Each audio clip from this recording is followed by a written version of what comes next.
Vamos con el Trospy Top. Feel like Freezer ahora mismo, como en el top anterior de etimologías curiosas de palabras que utilizamos hoy en día. La primera palabra de la que vamos a hablar es bárbaro. La palabra griega bárbaro se origina en el griego micénico como paparo y luego adquirió el significado de habla incomprensible, según los propios griegos, debido a la raíz onomatopéyica barbar similar a nuestro bla bla. Desde el siglo V a.C. se usó para denotar a aquellos que no compartían elementos básicos de la cultura griega. Durante las guerras médicas se aplicó a los persas y a quienes los apoyaban. Posteriormente, los romanos adoptaron la forma latina barbarus para referirse a los habitantes ajenos al imperio. Con el tiempo, bárbaro pasó de significar incomprensibilidad del habla extranjera a connotar rudeza o falta de civilización, reflejando un perjuicio común hacia lo extraño o lo enemigo, entre comillas. ¿Conocíais esta acepción o qué? ¿Y el origen de esta expresión lo conocéis? La palabra paripé tiene su origen en el caló, la jerga gitana, donde se empleaba el término paruipén para referirse a un cambio, a un trueque, a un trato. A lo largo de la historia, de los años, algunos miembros de esta comunidad gitana se dedican al comercio ambulante, al tráfico de mercancías, utilizan la estrategia de ofrecer trueques para beneficiarse gracias a la labia, a la elocuencia, al carisma, a la actuación, a la teatralidad. Y esta práctica da lugar a la expresión hacer el paripé, que se utiliza para describir una representación, una simulación, una obrita de teatro, una opereta, a menudo con la intención de impresionar, de aparentar, de timar prácticamente a la persona a la que le intentas ofrecer algo. La siguiente es a la vez un oficio, es a la vez un animal. El canguro.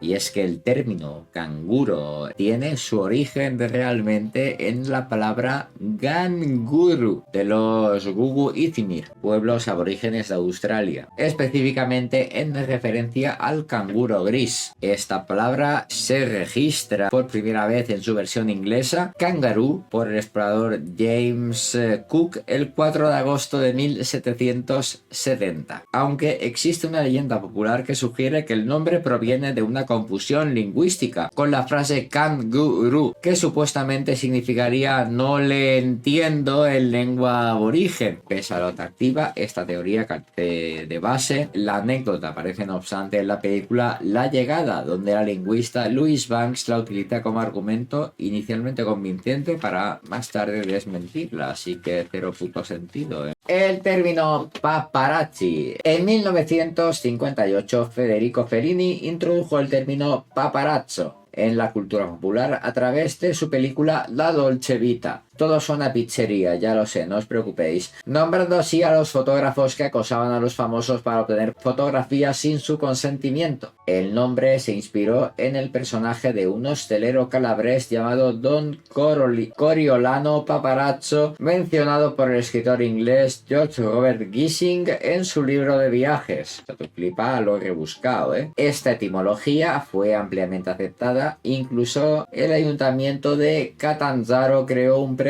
de fotografía en honor a Paparazzo. Sin embargo, Fellini también mencionaba otras raíces, otros posibles orígenes, como el nombre de un compañero de escuela en Rimini que hablaba como atolondrado. Giulietta Masina, esposa de Fellini, sugirió que el nombre le causaba gracia por su sonido que evocaba a un mosquito, papataccio en italiano, y a un joven, ragazzo. Es decir, era una fusión. Siguiente palabra es compañía. La palabra compañía tiene su origen etimológico en el latín, derivada de compania, compuesta por los elementos léxicos co, que viene a decir reunión, panis, pan, y ia, cualidad. Esto indica que su significado original se refiere a un grupo de personas que se unen para compartir el mismo pan.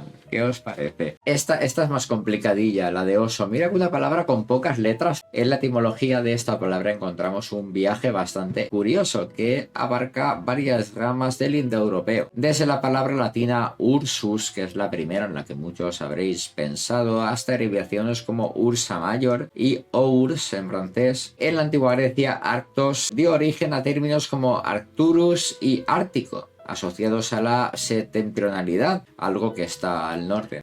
Los romanos usaban Caligae y Pénula para referirse a la osa mayor y menor como septentriones. En las lenguas germánicas, eslavas y bálticas, la palabra para oso deriva de ver, brown, relacionada con el color marrón, mientras que en otros idiomas europeos, incluido el inglés, oso simplemente significa cosa marrón. Estos cambios pues pueden parecer, incluso si hilamos muy fino, cosas de tabúes culturales, como el que rodeaba al nombre original del oso, considerado tan peligroso que se sustituyó por eufemismos como cosa parda, la leoparda. Quizá se deba a supersticiones sobre invocar a los osos, que eran bichos bastante peligrosos con esto. Además, el término ártico tiene su origen en la palabra griega artus, que significa osos, asociando esta región con la presencia, efectivamente, de estos seres vivos. Por otro lado, la Antártida, el cárcel de osos, recibe su nombre como la tierra sin osos, Antarctus, no Antártida. ¿Habíais pensado alguna vez en esto? Yo no. Es un bug. Y es que, amigos míos, en 1944, esta joven oficial de la Reserva Naval, Grace Hooper se llamaba, trabajaba en el ordenador Mark II y descubrió una cosica. ¿Qué descubrió? Pues descubrió que un bicho, bueno, una polilla, para ser concretos, estaba causando fallos en el sistema. Hooper, por supuesto, dejó constancia de esto en el diario, marcando así el origen del término bug, bicho, para referirse a esta incidencia que acabó derivando en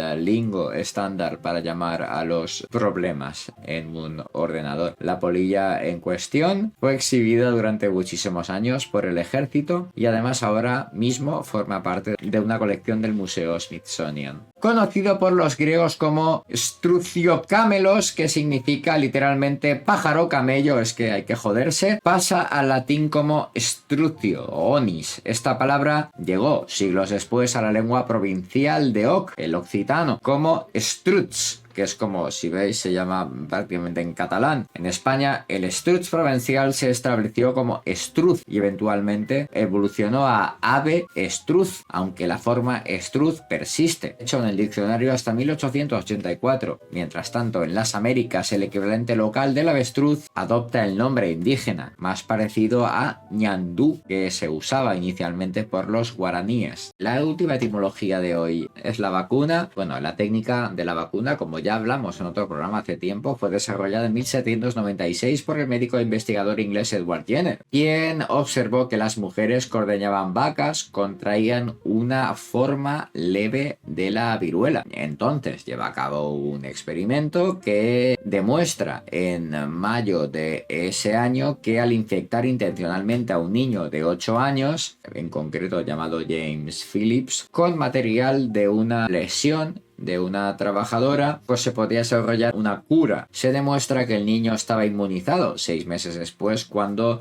es expuesto a la viruela humana. Aunque inicialmente esto se rechaza por la Royal Society en 1797, la vacuna acaba siendo aprobada un año después, en 1798. Ya por 1891, Louis Pasteur, como ya hablamos en otro programa hace mucho tiempo, reconoce la contribución de Jenner al utilizar el término vacunación en la lucha contra el anthrax y el cólera aviar.